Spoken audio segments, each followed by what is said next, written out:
Hey everybody, it's Jasmine, and today I'm bringing you guys my beloved February hits and misses. The month of love, the month of live, laugh, and loving is coming to an end, and it brings me to tears as we speak. But today I'm going to go ahead and talk about my February hits and misses. I want to go ahead and talk about some products that I really love this month and some products that did not tickle my fancy, and my voice continues to crack like I am a prepubescent boy. So bear with me. I'm well hydrated. The dogs are barking. Everyone's mad at me. I don't know what's going on.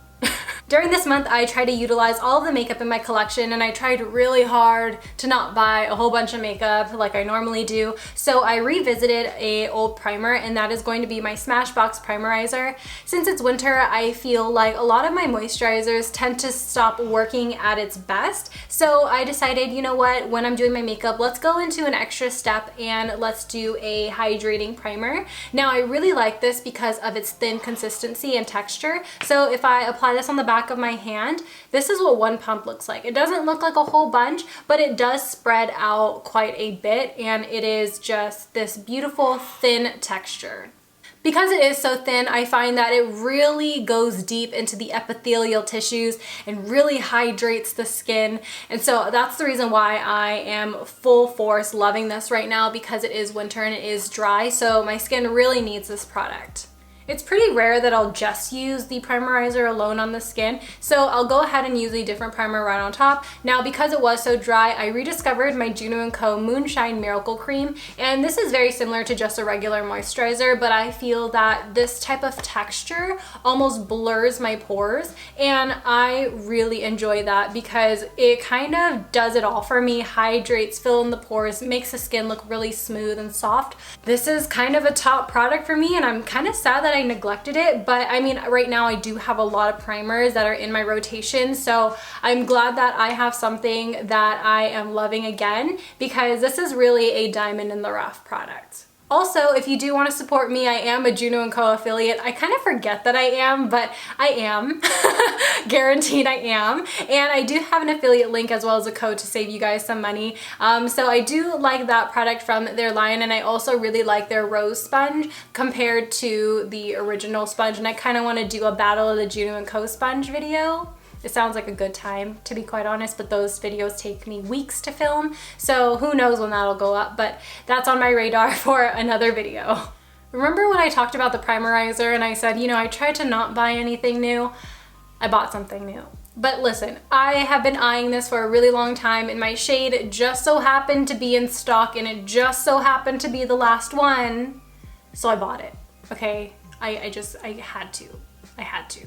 So this one is the Shiseido Synchro Skin Self-Refreshing Custom Finished Powder Foundation. I have the shade 220 Linen. Now, these do run a little dark because you can use them wet or dry on the skin, and depending how much pigment you want, this will give it to you. Now, in the liquid foundation, I am in the shade 340 Oak, so if you are my foundation 220 will be a great color match to you. I think if you're the person who's looking for additional coverage to their foundation, this is a great way to go because it is already a powder foundation. Or if you're somebody who is very low maintenance and you just want something to lightly cover the skin, then this is great as well. This sponge here, you could use it wet or dry. So the white side is so you could use the powder dry, and then the wet side you could spray it with a little bit of water and then go over the powder and apply it onto your skin, and it'll kind of act like a cream foundation. So this is pretty versatile. I forgot how much this was. I believe it might have been around $47. So a little bit of a splurge, but it was the last one and I felt like I needed it. And I was kind of obsessed because when I went to go visit Sydney, she had her Born This Way powder foundation, and I really like that, and I don't have a powder foundation in my collection, so I thought that this would be a great addition to my collection.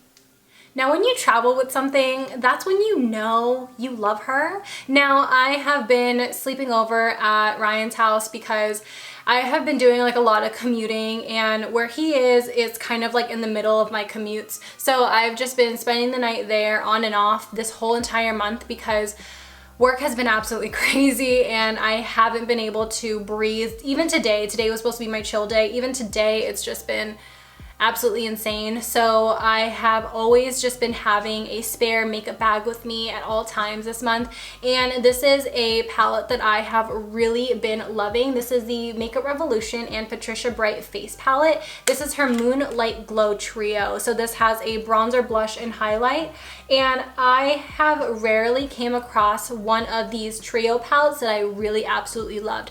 All three shades work on me, and normally with these type of palettes, the bronzer is more of a contour where it's just so gray and ashy. Sometimes the blush is kind of patchy, and then the highlight usually is always too dark for my skin and doesn't really highlight. So I love this, and I like the fact that this is just small, it's pretty compact, and I like the packaging, and it just feels secure to me. It also has a little mirror in here, so all in all, it is just a really good product that I like to keep in my collection. So this is the size comparison with the Shiseido and the Revolution. It's roughly the same size, so usually my makeup bags are pretty small, and that's what I like to carry around.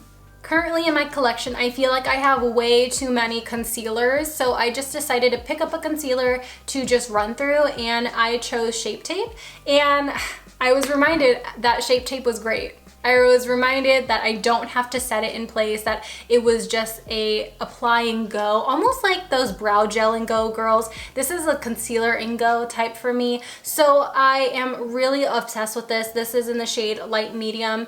This is one of the best concealers I think on the market. I really think that this is definitely in my top 3. I cannot live without this. This is my 4th bottle that I've gone through, and I'm not mad at it. I love it so much. I do want to get it back up, even though I'm going through my concealers, I'm going through a rotation. I still want to always have this with me. And I think that says a lot about me where I have repurchased it 4 times, because usually when I go through a concealer, I'm like, okay, I'll get it again. And then usually at that second time, I don't buy it for a 3rd or 4th time. So this is definitely something that I love using all the time, and it has stayed true to my collection. So I do think that I will continue to have Shape Tape in my collection because it self-sets. I love the way it looks under my eyes, and Light Medium is a perfect shade for me, and it's just great, man. It's just great.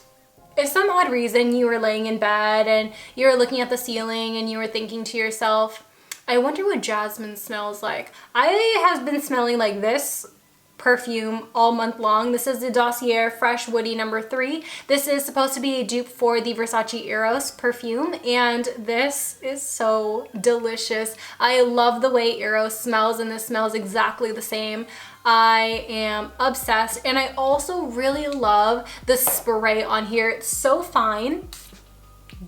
You probably didn't even see that because she was so fine. Love her. And I love the longevity of this on my skin. I feel like it lasts a pretty long time. I feel like when I apply it in the morning, I could smell it on me at the end of the day. So the longevity is definitely something of a luxury perfume, but you pay a quarter of the price. So definitely, if you're looking for any perfumes that you want to dupe that are higher end and that are out of your budget, then definitely look into Dossier. It's a really, really good brand.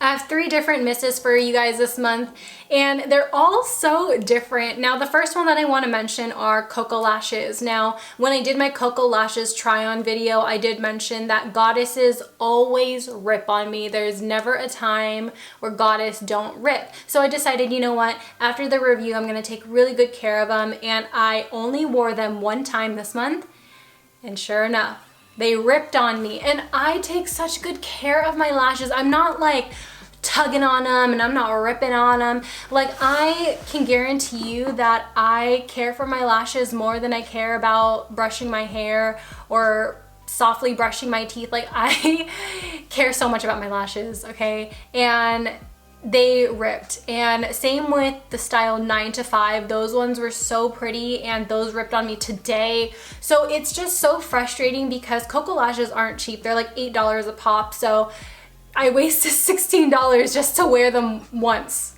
And I'm not even counting the try-on video because that was only for like 20 seconds. The lip shade that I'm wearing today is a Project Pan item that I decided to choose, and I think that this lip color expired. Now this is the Jeffree Star Velour Liquid Lipstick in the shade Celebrity Skin. This used to be my all-time favorite nude, and I just thought, okay, I'm gonna use it for my 2020 Project Pan video, but I think I'm going to have to toss this out now because all of the times that I wore it this month and last month, I have just been feeling like something is off. The smell is a little off, and I thought like I could just look past it and continue using it, but today it is just so sticky, which it never usually is, and the formula is just off. It's off. I used it up at a sufficient amount. I mean, when I take it out, there's barely any product on the doe foot, so I think I did my best and I'm gonna call it quits in this video.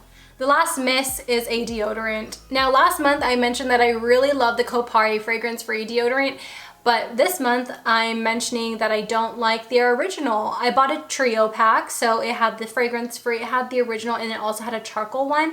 I didn't open the charcoal one yet, but I do want to try it. This, compared to the fragrance-free, makes me sweat so much, and because I sweat so much, I feel like a lot of my stench goes along with it. And it's really odd because if I lift my arms and I know I'm smelly, it doesn't go everywhere. But you know, like if I'm smelling my own armpits, then I'm like, oh, you know, oh. This original one has a light vanilla smell, so I think maybe it's the fragrance that's really messing with my armpits and possibly my pH as well. Because today I was just like, man, I reapplied my deodorant like 4 times. Like, what's going on? So there may be something up with this original formula that's not jiving with my own armpits, because I love the fragrance-free one, and I kind of want to try the charcoal one just because I do have a love for charcoal deodorants in the past. I don't know, it kind of just makes me upset that this is the original, this is supposed to be the tried and true, but it just doesn't work on me. And the trio pack was expensive, $25 for 3 deodorants. Are you kidding me? And just like that, everyone, that wraps up my February hits and misses. I hope you guys all enjoy. I am a little sad that I'm going to be throwing this Jeffree Star liquid lipstick away, but I'm trying to justify it because although I didn't fully finish it, it is expired and I had it since 2016, and she needs to go. She really has to leave this house. Let me know what your favorite products of this month were, or what products did you not like. I would love to know because I love your guys' reviews. As always, I love you guys so much, and I will see you guys in my next one. Bye! Peace out, Girl Scouts.